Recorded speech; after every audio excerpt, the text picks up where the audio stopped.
ભગવાન સ્વામિનારાયણ પોતાના ઉપદેશની અંદર એક વાત બહુ સુંદર રીતે દર્શાવી રહેલા છે. એ ભગવાન સ્વામિનારાયણ કહે છે કે આ જીવાત્મા જે શરીરની અંદર રહેલો છે એ બાહ્ય દ્રષ્ટિએ ઘણું બધું રૂપ રૂપ બાળ યૌવન અને વૃદ્ધ આ બધું જોઈ રહેલો છે, પરંતુ પોતે પોતાની જાતને જોતો નથી. એ અજ્ઞાનીમાં અતિશય અજ્ઞાની છે, મૂર્ખમાં અતિશય મૂર્ખ છે, ઘેલામાં અતિશય ઘેલો છે અને નીચમાં અતિશય નીચ છે. આ ચાર પ્રકારના ટાઇટલ ભગવાન સ્વામિનારાયણે પોતાના વચનામૃતની અંદર આપ્યા છે. ભગવાન સ્વામિનારાયણના મહાન ભક્ત એવા ગુણાતીતાનંદ સ્વામી, જેમણે પોતાની વાતોની અંદર એક વાત એવી કરી કે નિરંતર સર્વ ક્રિયામાં પાછા વળી વળીને જોઉં હું શું કરવા માટે આવ્યો છું અને શું થઈ રહેલું છે. ખાતા પીતા હરતા ફરતા દરેક ક્રિયાની અંદર આપણે એ તપાસ કરવો જોઈએ કે આપણે શું કરવા માટે આવ્યા છીએ અને શું થઈ રહેલું છે. જો ખરેખર આ તપાસ કરવામાં આવે તો કોઈ પણ પ્રકારનો આપણા જીવનની અંદર આપણને દુઃખનો અહેસાસ કે અનુભવ ક્યારેય ન થાય. એટલા માટે આપણા મહાન પુરુષોએ બહુ સુંદર એક શ્લોક ગાયો.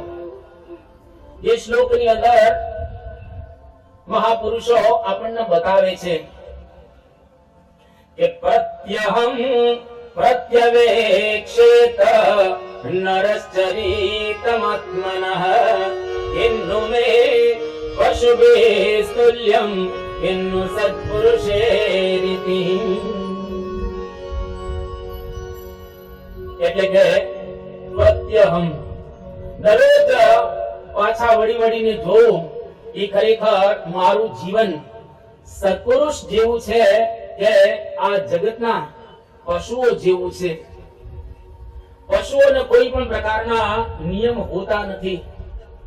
પશુઓને કોઈ પણ પ્રકારની મર્યાદાઓ પણ હોતી નથી. પશુઓને કોઈ પણ પ્રકારના શાસ્ત્રોનું શાસન પણ હોતું નથી. અને જો ખરેખર માણસનું જીવન એના જેવું જ હોય તો આપણામાં અને પશુમાં બિલકુલ તફાવત રહેલો નથી. એટલે માણસ દરરોજ વિચાર કરવો જોઈએ કે ખરેખર હું કયા રસ્તે જઈ રહેલો છું.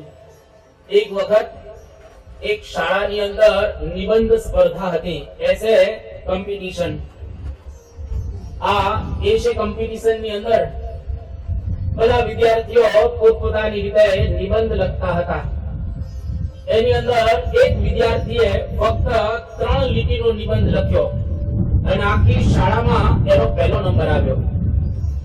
આ નિબંધની અંદર 3 લીટી હતી શું કે જેનો શાળાની અંદર પહેલો નંબર આવ્યો.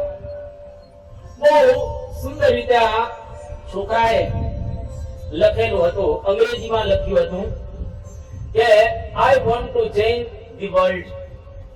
હું આ દુનિયાને બદલવા માટે ઈચ્છું છું. My parents want to change me. એટલે કે મારા માતા અને પિતા મને બદલવા માટે ઈચ્છી રહેલા છે કે મારો દીકરો કંઈક બદલાય.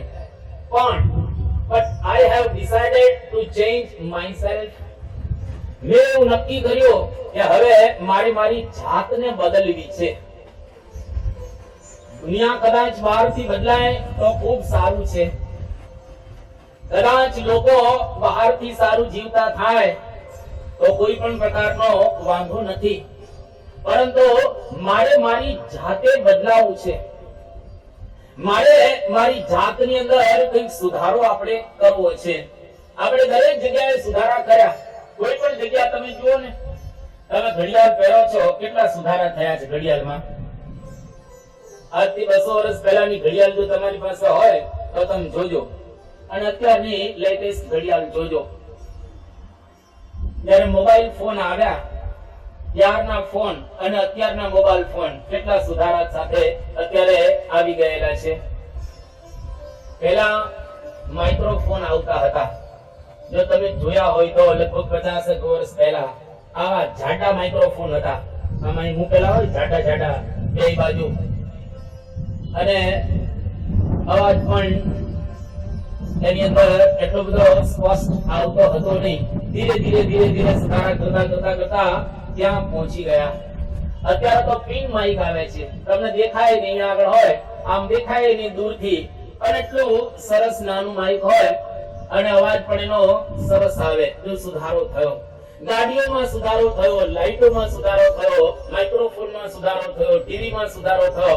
આખી દુનિયામાં દરેક જગ્યાએ નાના મોટા સુધારા થવા લાગ્યા, પરંતુ ખરેખર માણસે પોતાની જાતમાં કઈ સુધારો કર્યો? ત્યાં તપાસવાનો એક વિષય આવી ગયો. એટલા માટે મહાભારત આપણને આપણા જીવનની અંદર કયા પ્રકારનો સુધારો કરવો એની વાત કરવાનો છે.